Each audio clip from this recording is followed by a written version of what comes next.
你點都估唔到，全程唔使加一滴水，咁樣焗出嚟嘅鹽焗雞翼，鹹香入味，肉質嫩滑又多汁，比出邊農莊窯雞仲要好食，真係好香㗎。做法仲特別簡單添，大家一齊嚟睇下到底係點樣做嘅。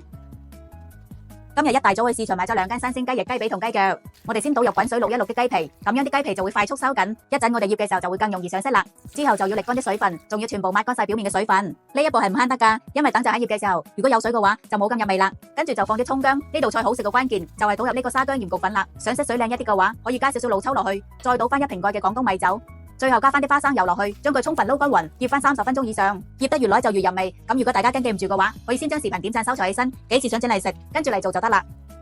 然後準備一個可以關燒嘅砂煲，煲底我哋要先擦翻一層油，放一層錫紙喺上邊，然後好似咁樣凹一個造型出嚟，跟住放啲蔥薑粒同埋切好嘅洋蔥，再將醃好嘅雞翼、雞髀鋪喺上邊，剩低嘅料汁亦都倒埋落去，全程唔使加一滴水㗎。跟住我哋再冚翻一張錫紙，將啲邊邊封實佢，盡量封實少少，唔好俾啲儀器散出嚟，咁樣先可以鎖住啲湯汁，焗出嚟呢仲嫩滑多汁，特別香㗎。然後冚翻個蓋，開細火焗佢20分鐘就得啦。哇！一打開個蓋就已經聞到好香嘅沙薑鹽焗味，咁樣焗出嚟嘅雞翼、雞髀嫩滑得嚟，汁水又多，每隻雞翼都鹹香入味，連骨頭都係香㗎。屋企小朋友真係食到舐舐脷，未試過嘅朋友強烈推薦大家收採嚟試下，真係好香㗎。